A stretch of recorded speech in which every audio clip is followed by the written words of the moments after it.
Welcome back. All right, so some news of the day for all you fine people on the internet for your Friday. And again, it'll be a 7-game night tonight in the NHL. So the NHL logo's on the board twice here. We've got some stuff to talk about because it's Board of Governors.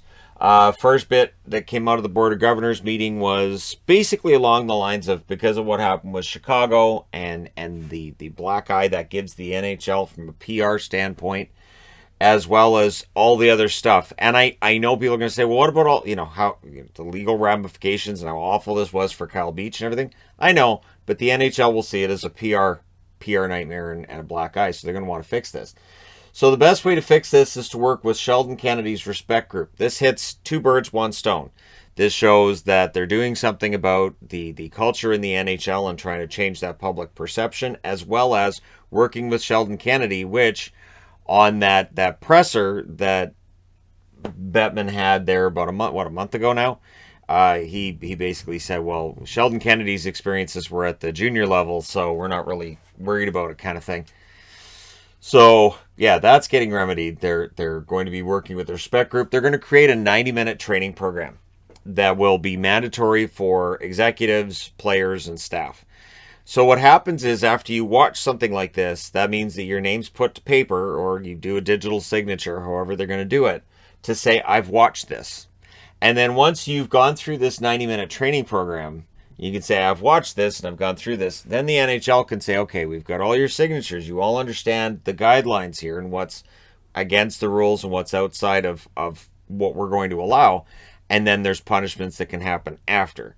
So the feigning of ignorance of, well, I didn't know what to do. Well, we didn't know who to contact. It's a shame what happened to this guy, but we had no idea what to do. All of that goes away then because they've done the 90-minute training.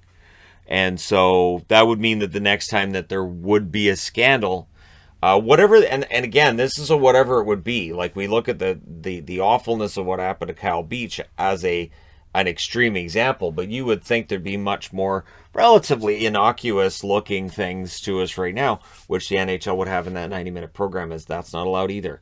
So it'll be interesting to see how this program works and all that.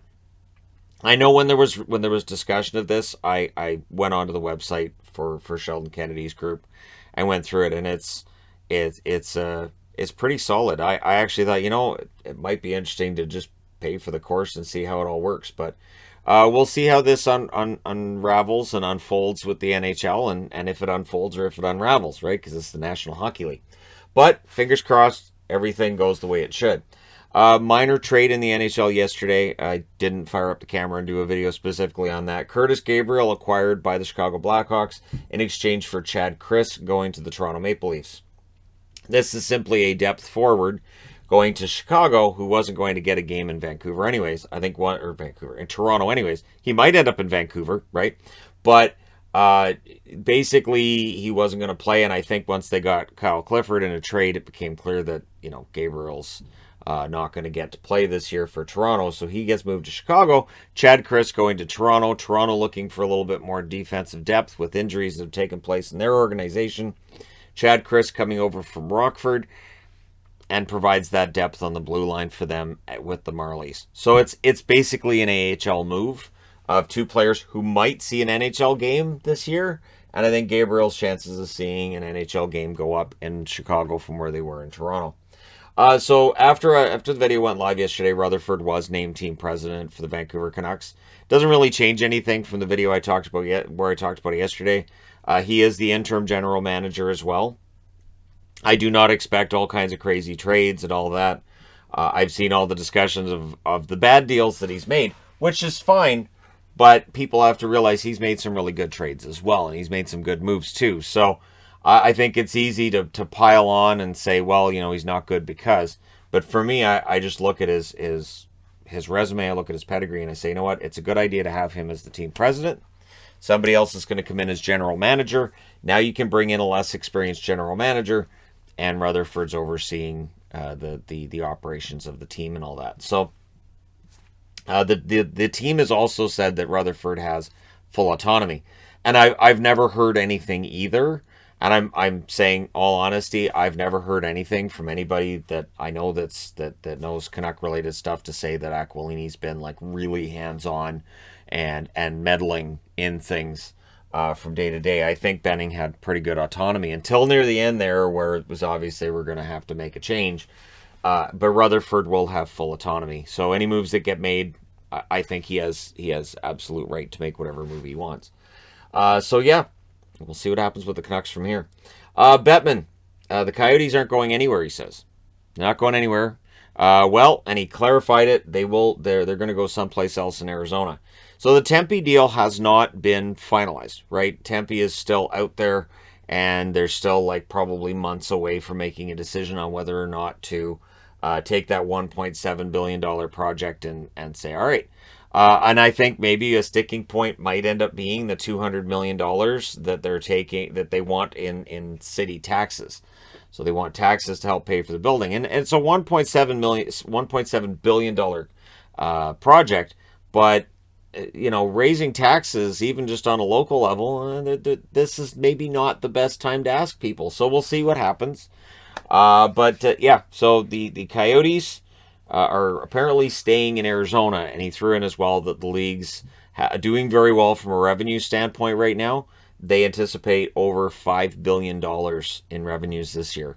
So for anybody who's been of the mind of, I hope this league fails, I hope it all falls apart, seeing empty seats and buildings going, see, they're losing all kinds of money. Nope. The year before the shutdowns hit and everything fell apart, their revenue was like $4.5 billion. So if it's $5 billion right now, they're doing pretty well. The league's doing pretty well. There's other businesses that may not be, but the NHL business is good for them right now. So if the revenues are over $5 billion, that's good news for the hockey players in the game as well. In that means that the amount of money that they're owing, and I'll get into this in a whole other video at some point too, when we get the confirmation of all of this stuff. They owe some money to the league, and so they're not getting their full paychecks right now. It's not even close to their full paychecks right now. And with the Arizona news, they did pay their taxes. Apparently, they dropped off a couple of checks. Who drops off? People still drop off checks, and I thought that was like they dropped off checks, but they still owe rent money, and apparently it's $2.706 million in rent money that they owe. So they paid the taxes because the taxes will get them kicked out.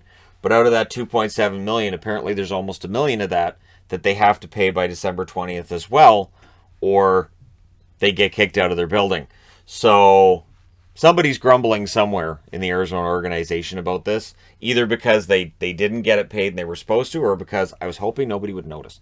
But yeah, so for Bill and accounting, get it together, Bill. Yeah, $2.706 million owing. I'm pretty sure that if I owed over $1 million in taxes and over $2 million in rent, I don't think I'd have this house. I also don't think I'd be free right now. But hey, it is what it is, and corporations and all that, right? The corporation and stuff. Yeah. So Arizona Coyotes not going anywhere except somewhere else in Arizona. And so the story goes. The Olympics, also from Gary Bettman. He says the Olympics are a player's decision. So he's completely putting this on the NHLPA, saying that the NHL basically at this point, they signed the agreement, they signed it, saying they would do their best to go. They made a schedule where there's 3 weeks off for the Olympics, and now if anybody's gonna pull out, it's gonna have to be the players. So the NHL is basically saying, we made our decision, we made our schedule, off they go.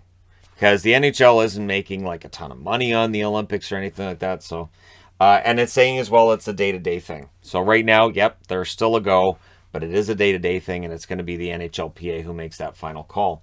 And he also said the salary cap next season will go up $1 million. Now, while the players are owing money with the current CBA that was put in place last year, that is the most that it can go up is $1 million. It cannot go up more than that until the league's making more money than they were before everything shut down. So $1 million next year in salary cap, that's going to help some teams. It's going to be a shrug of the shoulders for others. And we know how this is going to work. We'll still have half the league at or above the cap next year because GMs just go, I can spend another $1 million, so it's gone. It's just gone. It poof vanishes. So yeah, the Olympics. We'll see what happens with them, but with the salary cap, at the very least, there's good news there for the NHL. It's funny because I remember them talking about the salary cap going up before everything shut down, and then a couple months later, everything shuts down. So maybe this is a bad idea, but they're still doing it anyways, right? Bernier. So New Jersey fans, Jonathan Bernier. I've watched Bernier last year, and this year it just seemed like something seemed different, and he wasn't playing as well.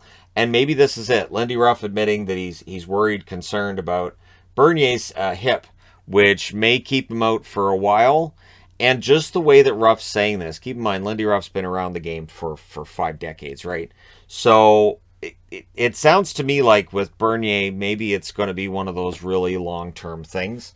So with a hip injury, sometimes you can play through it, and apparently he has been, that he's had this nagging problem. And eventually it may get to a point where you can't play through it anymore. I think of Ryan Kessler.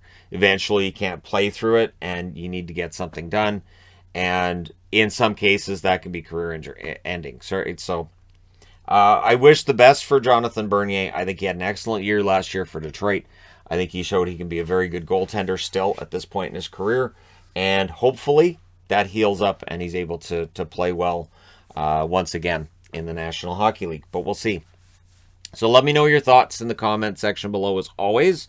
Don't forget to hit like and subscribe if you're browsing your way through. You just happened upon this video. Thank you guys so much for watching, for all your support.